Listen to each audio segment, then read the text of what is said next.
Bien, donc nous sommes là. Maintenant, on va présenter, on va faire la config de base d'un équipement. Commençons par le switch. Donc, aujourd'hui, je vous montre comment tu peux configurer un switch Cisco. Tu n'as jamais fait informatique, peut-être? Eh bien, tu es passionné de l'informatique ou bien, voilà, tu veux comprendre le monde informatique dans Cisco, il n'y a pas de problème. Je suis là pour te montrer ça. Comme j'ai toujours l'habitude de faire sur toutes mes vidéos, je me présente d'abord, je suis Quentin Mavungou. Toi qui me suis, peut-être sur le soir, la journée, je te dis bonjour et bonsoir. Et voilà, je suis Quentin Mavungou, je suis administrateur système réseau et sécurité informatique. Donc, comme j'ai dit au début, nous allons configurer le switch. Donc, c'est parti pour la configuration.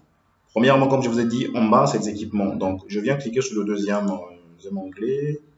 J'ai ça, j'ai le switch, je tire, je le mets ici. J'ai un switch 2950 de 24 ports. Vous voyez bien, de 24 ports. C'est un switch de 24 ports.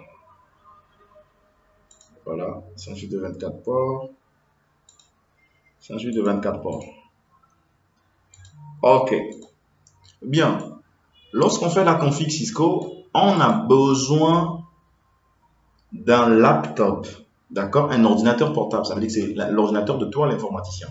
Donc, je dois prendre un laptop. Je positionne mon laptop ici. Ça, c'est un simulateur. Je peux faire la configuration en cliquant directement ici. En cliquant directement là, je viens à CNLI, voilà, je commence ma configuration. Mais sur le vrai routeur, tu ne taperas pas ta main sur le routeur afin que tu te connectes. Donc, il te faut des prérequis. Les prérequis, ce que tu dois avoir, c'est quoi? Tu dois avoir des prérequis comme appareil, tu dois avoir l'ordinateur. Tu dois avoir un câble qu'on appelle le câble console. Voilà, sur notre simulateur, le câble console, il est là.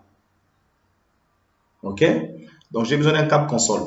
Et lorsque tu connectes le câble console entre ta machine et ton switch, ce que tu dois faire, c'est quoi? Au niveau de ta machine, le câble console a deux bouts. Il y a un bout qui s'appelle le B2.9. Le B2.9, c'est ce qui est inséré au niveau de ton ordinateur. Et le RJ45, c'est ce qui est inséré au niveau du port console du switch. Maintenant, comme ici, c'est un simulateur, beaucoup de machines aujourd'hui n'ont pas de port B2.9. Le port B2.9, c'est l'inverse des ports VGA. Si vous voyez bien ce que je suis en train de dire, les ports B2.9, c'est l'inverse des ports VGA. Donc, les ports B2.9, c'est les femelles et les VGA, c'est les mâles. Donc, on doit avoir des machines qui ont des ports, des ports mâles pour recevoir les ports femelles du câble BD9. Maintenant, avec des laptops, nous avons des câbles console aujourd'hui qui sont évolués. Ils ont des adaptateurs, d'autres qui viennent avec directement collés avec un USB. Vous connectez à la machine directement. D'autres câbles console viennent avec le B2.9 et on doit mettre l'adaptateur de RS232. Donc, le RS232, sa partie femelle, sa partie mâle rentre au niveau du B2.9 et ça sort en USB. On le connecte au niveau du laptop. Donc, c'est ce que je vais faire. Je le connecte ici. Je le connecte ici, déjà connecté. Et je le tire là. Pardon. Ici. Et au niveau du switch, je dois mettre le câble console. Donc ici, je n'ai pas mis sur le FAS et le FAS Ethernet 0001, je n'ai pas mis au 2, mais je dois mettre sur le port console. Le port console, c'est le port qui me permet d'accéder à mon switch. D'accord? Donc là, je suis connecté, ma machine est connectée avec mon switch. Bien. Donc, sur un vrai équipement, tu dois démarrer ce qu'on appelle, il y a un équipement qu'on appelle PuTTY. D'accord? Je viens démarrer PuTTY. J'ai PuTTY sur moi ici. Voilà, PuTTY est là. Donc, sur le vrai équipement, tu dois venir vers ce qu'on appelle Serial. Tu viens à Serial, d'accord? Serial. Là, tu as Serial. Serial. Et tu dois mettre le port COM. Le port COM. Donc, d'où il faut aller dans les périphériques. Dans les périphériques, normalement. Dans les périphériques de ta machine. Tu vérifies le port COM que donne ta machine. Si c'est un port COM 2 que ta machine te donne, je ferai une vidéo pour ça, pour vous montrer comment voir le port COM de la machine. Je ferai une vidéo pour ça, sur ça. Vous montrer comment voir le port COM. Si sur le port COM 2, tu mets 2. Sur le port COM 4, tu mets 4. Sur le port COM 4, 8, 9, tu mets, peu importe. Mais si le port de la machine te donne le port 1, comme 1, et toi tu viens mettre ici le port 9, tu ne vas jamais accéder à ta machine. Jamais accéder. Comme ici le port 1, je dis Open.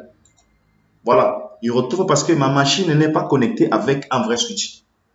Voilà, ma machine n'est pas connectée avec un vrai switch, donc du coup, ça va passer. Là, je suis dans le simulateur. Donc, je reviens sur notre simulateur qui est paquet traceur. Donc là, je vais démarrer ma machine. Bien, je viens à desktop. Donc, pour accéder à mon switch, je dois avoir un logiciel qu'on appelle PuTTY ou Teratem ou Hyper Terminal. Bien, ici maintenant, là on écrit terminal, là le terminal là remplace PuTTY, ça remplace Hyper Terminal, ça remplace Teratem. Donc je clique sur terminal et là par défaut, c'est comme vous avez vu, comme j'ai démarré PuTTY, normalement vous avez vu ce tableau qui est sorti. Vous cliquez simplement sur OK. Voilà, je suis là. Je suis là, carrément. Là, je suis dans mon switch. Là, je suis dans mon switch. Vous voyez bien, on écrit quoi? On écrit switch. Mais moi, je veux, normalement, j'ai besoin que mon switch soit renommé, j'ai besoin que mon switch soit vraiment changé, et voilà, et tout. Même Cisco a trois propriétés normalement que tu dois connaître en amont. Nous avons trois modes. Nous avons le mode utilisateur, le mode privilégié et le mode configuration globale. Là, personnellement, là, je dois accéder au mode privilégié, au mode utilisateur. Donc là, je suis au mode utilisateur. Je dois accéder au mode privilégié. Je dois faire enable.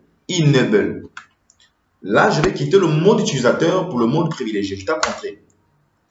Quand je vois le dièse apparaître, le dièse me fait dire que je change de mode. Je deviens dans un mode qui s'appelle le mode privilégié parce qu'il y a un dièse qui est là. Si je vais accéder au mode configuration globale, je vais taper sur la commande qui permet d'aller la configuration globale, c'est configure terminal. Donc tu écris la commande au début de la commande et tu tabules, la commande te donne toute la commande complète. Je valide entrée. Donc mon prompt va changer, mon prompt devient configure, ça devient config dièse. Ça veut dire que là, je peux faire toute ma configuration, tout ce que je veux, je peux faire. Donc je peux changer de nom, voilà, je peux tout faire. Donc, comme mon switch, je vais pas l'appeler switch comme ça simplement. Je vais l'appeler exemple, voilà, je vais l'appeler exemple Brazzaville. Je vais l'appeler Brazzaville. Brazzaville, je vais l'appeler Brazzaville. Je vais mettre host name. Donc, la commande qui permet de changer de nom du switch, c'est host name. Je mets host name. Host name, je mets Brazzaville. Je mets en majuscule. Brazzaville. Ok, je mets entrée. Vous allez voir qu'ici, le nom a bel et bien changé de mon switch. Ça s'appelle maintenant Brazzaville. Ok, maintenant, j'ai besoin de faire une sécurité au niveau de mes ports. D'accord? Bien, je peux d'abord faire, je vais voir, exemple, je vais faire une sécurité de mes ports. Premièrement, d'abord, je vais sécuriser le port console parce que toute personne peut venir sur ma machine, sur mon équipement, connecter le câble console et se connecter facilement. Donc, je dois le sécuriser. Donc, je dois taper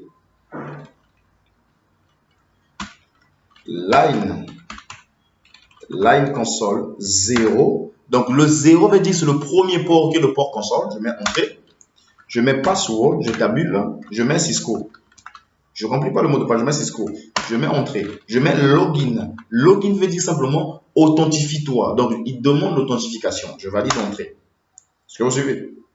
Donc là, j'ai sécurisé. Mais il y a d'autres personnes qui peuvent accéder à distance aussi. Comme si moi, je n'ai pas besoin de me déplacer de mon bureau vers la salle informatique. Je veux mettre des liaisons distantes, comme des liaisons SSH ou Telnet. Donc, je dois donner accès aussi à ces liaisons-là. Donc, je fais line VTY. Line VTY. Je mets 0, espace 4. Donc là, je donne accès à 4 personnes se connecter simultanément. Je mets password, je tabule. Je mets tout le Cisco pour ne pas que j'oublie les mots de passe. Je mets login. Donc, je demande l'authentification. Login. Là, c'est bon. Mais chose bizarre, c'est quoi? Je vais mettre exit. Là, je reviens au mode privilégié. Chose bizarre, si je tape show, running config. Running config startup. Running config. Je veux voir toute ma configuration ici. Voilà, ici, je suis en train de voir, j'ai le nom de ma machine qui est là. Et voilà, je vais taper entrée, entrée, entrée, entrée, entrée, entrée. Voilà, voilà, voilà, voilà. Je vois normalement le mot de passe de mon line VTY, de mon line de mon mot de passe distant. Et je vois bien le mot de passe de mon port console. Or, c'est pas normal. C'est pas normal normalement. C'est pas normal. Donc, je dois crypter ces mots de passe là. Donc, je dois aller dans le mode configuration globale. Toujours. Là-bas, c'est là-bas qu'on fait toutes les configurations. Je vais taper service password encryption. Donc, service password encryption, ça me permet de crypter les mots de passe de l'NVTY, de tous les mots de passe. Je mets entrée. Quand je mets entrée, je peux taper encore do show run. Je vais voir si les mots de passe là se font toujours voir.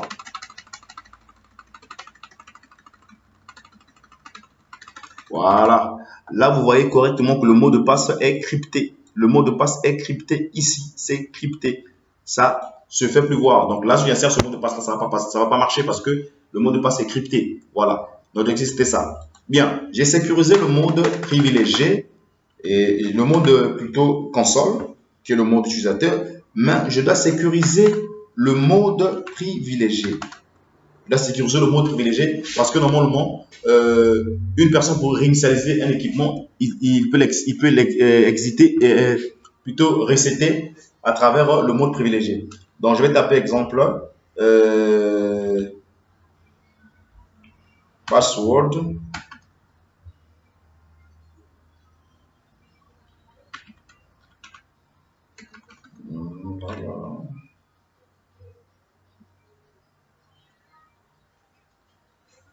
Là, je tape enable secret. Je mets toujours Cisco. Entrée. OK. Je vais faire exit. Je vais sortir carrément de mon équipement. Vous voyez là, on me demande le mot de passe. Je mets Cisco. C'est le mot de passe utilisateur. Je mets Cisco. Je rentre. Là, je tombe sur le mot de passe utilisateur. Sur le mode utilisateur. Je tape enable. Et quand je tombe, j'ai encore un mot de passe qui m'est demandé. C'est le mot de passe privilégié que j'ai mis en deuxième lieu, que j'ai mis enable secret password. Je tape entrée. Là, je tombe en mode privilégié. Maintenant, là, je peux maintenant accéder au mode configuration globale. Je pense que vous êtes en train de voir. J'ai sécurisé déjà, ça c'est la première config de base à faire, c'est ça normalement. Je peux aussi dire à mon routeur, lorsque les gens se connectent, j'ai besoin d'un message qui vont leur attirer en disant que voilà, vous n'avez pas accès interdit à X personnes. Donc, je peux faire ça, on peut faire, je vais dans le mode configuration globale. Je mets mute, banner, je mets banner, mute, je mets dièse, je mets accès, je mets accès interdit. Accès interdit. Je mets dièse. Je mets entrée. Je reviens encore en mode utilisateur. J'exite. J'exite encore. Donc, vous voyez que le message devient ici accès interdit. C'est un message pour dire aux gens que vous n'avez pas la possibilité d'accéder à mon switch. OK? Donc, là, vu que j'ai montré déjà comment faire la configuration de base, donc là où tu es là-bas, tu peux déjà commencer à faire la config de base. Nous allons évoluer comme ça. Et aujourd'hui, on va s'arrêter là. Et la prochaine vidéo, on va voir comment on peut accéder à l'équipement, pas seulement à travers notre port console, mais on doit configurer le telnet et le SSH sur ce switch afin que je puisse accéder depuis mon bureau. Moi, je suis informaticien. Depuis mon bureau, j'accède au switch à travers le câble RJ45. Là, j'accède à travers le port console, avec le câble console. C'est pas trop important parce que voilà. Donc, je veux manager mon switch. Donc, la prochaine vidéo, on va rendre notre switch manageable. Donc, comment rendre un switch manageable? Nous allons voir ça sur la prochaine vidéo. Restez attachés sur ma chaîne. Vous allez bénéficier d'une expérience impeccable. Merci de vous. Merci de votre présence. Abonnez-vous massivement à ma chaîne. abonnez-vous, abonnez-vous. Je vous dis bien, abonnez-vous. Vous n'allez rien rater du tout concernant le réseau. Je suis ravi de faire cette vidéo avec vous. Ciao, bye.